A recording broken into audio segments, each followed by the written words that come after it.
라고 말하는 사람이 나올지도 모르는 현실입니다.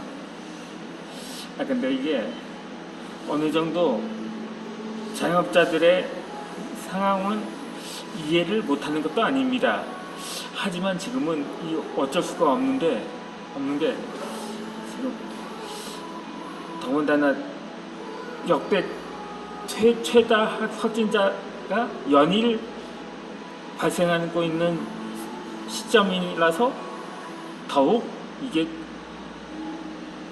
방역을 강화하지 않으면 안 되는 위치에 놓여져 있기 때문인 것입니다. 처음 1차로 확진자가 폭증했던 지난해 2월에는 신천지에 의해서 대규모 발생, 그 당시에는 특정 지역에서 집중적으로 발생을 하다 보니까 물론 대놓고 그렇게 말하지는 않았습니다만 속으로는 그렇게 생각하지 않았을까 하는 생각이기도 하거든요. 야, 신천지는 살인자라고 말입니다. 이제 그때부터 사망자가 한두 명씩 나오기 시작하면서 지금은 2,000명이 넘게 사망자가 나왔는데, 물론 이웃의 일본이나 서구 유럽 국가들에 비하면은 치명률이 낮은 수치이긴 합니다만, 이것이 오래 지속되거나 확진자가 갈수록 역대 최다를 기록한다면 또 사망자마저 폭증하게 될 거고, 결국 확진자는 100만 명에 사망자는 10만 명도 넘을 수 있을 가능성을 배제하지 않는다는 게 이번 델타 변이의 경우는 그나마 우리나라도 백신 접종률이 30%를 넘었기 때문에 어느 정도 제동을 걸 수는 있다고 합니다. 그런데 이 델타 변이가 거의 100여 개 국가에서 발생했는데 그 중에 우리나라도 재수없게 이 델타 변이에 걸린 것이죠. 지구상에 총 200여 개 국가가 있는데, 그런데 그 델타 변이보다는 훨씬 치명적이고 기존의 백신도 통하지 않는다는 람다 변이가 창궐할 조짐을 보이고 있다는 것입니다. 아직까지는 일부 국가들에서만 발견이 되었는데, 만에 한해 그것이 전 세계, 델타 변이보다 더 많은 나라들에게 퍼진다면 그때 정말 어쩔 수가 없을 것입니다. 그러니까 거의 전면 봉쇄 수준을 넘어서 지금의 북한처럼 완전히 조치를 강화하는 수밖에 없게 되는 거죠. 그러니까는 기약 없는 세월을 집에 머물러야 하고, 모든 대중교통은 운행을 중지하고, 학교는 물론 직장 출근도 전면 중단되면서 원격 수업이나 재택근무만 허용되고, 또 개인 방송만도 모든 출근 형식의 방송은 중단되는 거죠. 그 외에도 모든 상점이 문을 닫아서 생필품을 미리 구매해야 하는 상황이 닥칠 수도 있다는 것입니다. 그러니까는 그 공기가 코로나에 오염돼서, 그것도 람다 변이에 오염돼가지고 환기도 불가능할지도 모르고, 지역 간의 이동만 뿐만이 아니라 웬만한 동네에 나가는 것조차 허용되지 않는 사태가 발생할 수도 있다는 거죠. 지난 8월에 우리나라는 계속 대구 신천지 사태 이후 그때는 거의 900명 넘게 하루에 확진자가 발생하는데 이제 4월 중순부터는 아까 그 수가 줄어들더니 8월까지는 하루에 확진자가 두 자릿수에서 왔다 갔다 하는 정도였었죠. 물론 5월 달에 수도권에서 지역 발생자가 다수 나왔다고는 하지만 그것도 한 두 자릿수에서 머무는 정도였던 거죠. 그러다가 한 100명을 넘기 시작한 것이 작년 8월 중순 이후였거든요.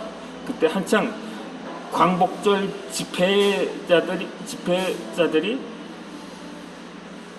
광화문에 모여서 집회를 열면서 그러다 그 이후 100명에서 200명 거의 400명대까지 확진자가 증가를 했는데 그때 사실상 심지어 그때는 한창 몇 개월 동안은 두 자릿수에 머무르다 갑자기 세 자릿수로 증가를 하다 보니까 거의 3단계 그러니까 거의 전면 봉쇄에 가까운 방역을 강화해야 한다는 얘기가 나오기도 했을 정도로 다시 비상 상황이었던 거죠. 그러다 보니까 당시에는 어느 정부 요원이 광화문 집회자들은 살인자라는 말까지 했을 정도였거든요. 그것 때문에 한창 논란이 거리가 되기도 했는데 지금은 또 연말에 들어서 그 전에 한창 2차 대유행이라고 하죠. 그러다 보니까는 2단계, 2.5단계도 다시 한층 강화를 해서 거리두기를 시행하다 보니까 일시적으로나마 한두 달 정도는 또 두 자릿수까지는 확진자가 떨어지긴 했습니다. 그러다가 11월부터 다시 100명을 조금 넘다 보니까 12월 이전에는 한참 300명까지 늘어난 다시 한층 2차 대유행이 한창이던 그 수준까지 증가했다가 하루 만에 또 200명대를 넘어서 하루에 500명까지 늘어났었거든요. 그러니까 1차 대유행 때의 기록을 거의 기록을 갱신했었던 거죠. 2차 때는 그나마 400명대가 정점을 찍었었는데 300명대로 정점을 찍었었는데 그래서 한 두 달여 만에 확진자가 그때 또 1단계로 확 낮췄거든요. 거리두기 수준을. 그냥 마스크 의무화하는 것 외에는 어느 정도 자유롭게 거의 준 일상생활이라고 할 수 있을 정도로 그러니까 소모임도 다시 허가를 하다가 그만 12월에 들어서 하루에 1000명을 돌파하게 되었던 거죠. 물론 그런데 지금도 한때 500명, 300명대까지 줄어들었다가 또 백신 접종률도 속도를 내면서 그러니까 당시 1단계 수준까지는 방역을 완화를 했었거든요. 그런데 지금은 1차, 3차 때 확진자 수를 능가를 했습니다. 어제는 다시 거리두기가 다시 강화가 돼서 그 영향 때문인지 모르겠지만 1600만까지 달했던 하루 확진자 수가 어제는 1300명대로 다시 다소 떨어지긴 했습니다. 그렇지만 지난해 연말에도 한 하루 1000명 정도 가다가 일시적으로 800명대, 900명대로 떨어지긴 했습니다. 그러다 다시 1000명대를 넘어서 성탄절에는 1200명대까지 올라섰던 적이 있었거든요. 그러다 보니까 현재 자영업자들도 지칠 대로 지쳐버린 것입니다. 결국 거리에